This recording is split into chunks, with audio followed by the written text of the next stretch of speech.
Alright, here we have a problem. They're going to be written very similar to this.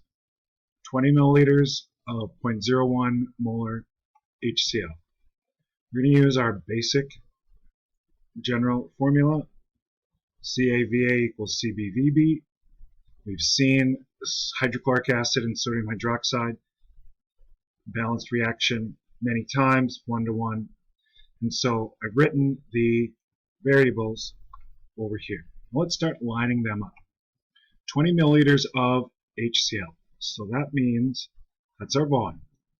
0.01 molar HCl. So that's going to go here. We'll neutralize 30 milliliters of a sodium hydroxide, so that's a volume. And that leaves the last variable to be a concentration. Determine the molarity. Concentration is a molarity, so everything looks good. I'm trying to find Cb. That means my equation is going to be rearranged to CaVa divided by Vb. If we plug those values in, we notice milliliters on top and bottom are going to cancel out. And our result is going to be, in this case, 6.667. Notice 4 significant digits because I have 4 here, 4 here, and I have 4 here. Remember, ending zeros with the decimal count, leading zeros don't. And as I said in the last video, I'm going to take the shortcut of writing times 10 raised to the power and just use E. Let's take a look at another problem.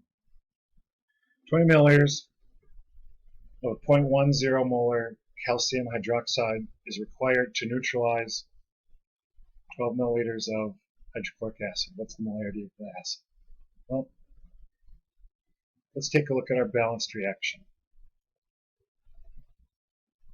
Calcium hydroxide, it's a dihydroxide. There's 2 of them, because this is in group 2.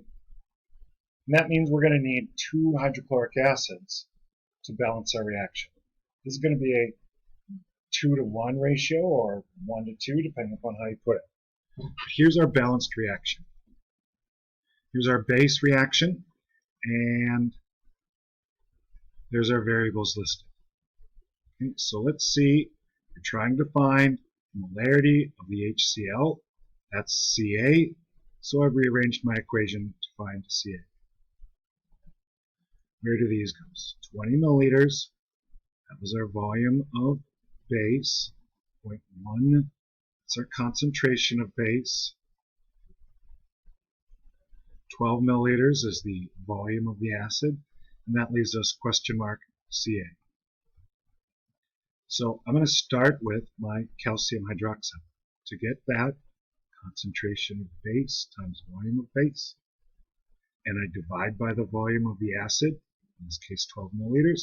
Notice I'm not having to change my volumes to liters because they cancel out.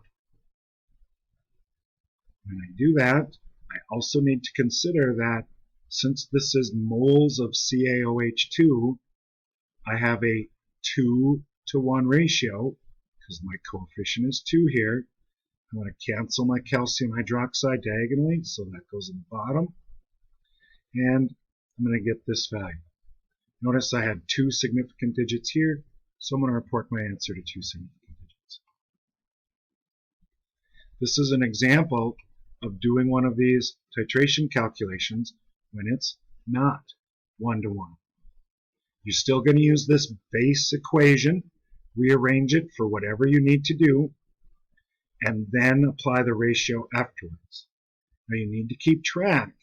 If we would have been given the concentration of the acid and the volume of the acid and been asked to find the concentration of the base, well then this side would have been HCl and my ratio would have been flipped the other way. If you don't include your units in your work, you're going to have a hard time. This problem, the last slide, is going to be left to you as an assignment. Don't forget to write out the equation and then dissociate the acid and base. Here's your base. It's a base because it's got the OH in it. Here's your acid. Take a look. What's the ratio? Try and find the pH of the acid before the titration. You're given a concentration. You're going to be finding the concentration, and that's going to give you this, brackets gives us concentration, so we're trying to find Ca, and then we're going to use our negative log equation to find pH. This will be posted as a separate assignment. Good luck.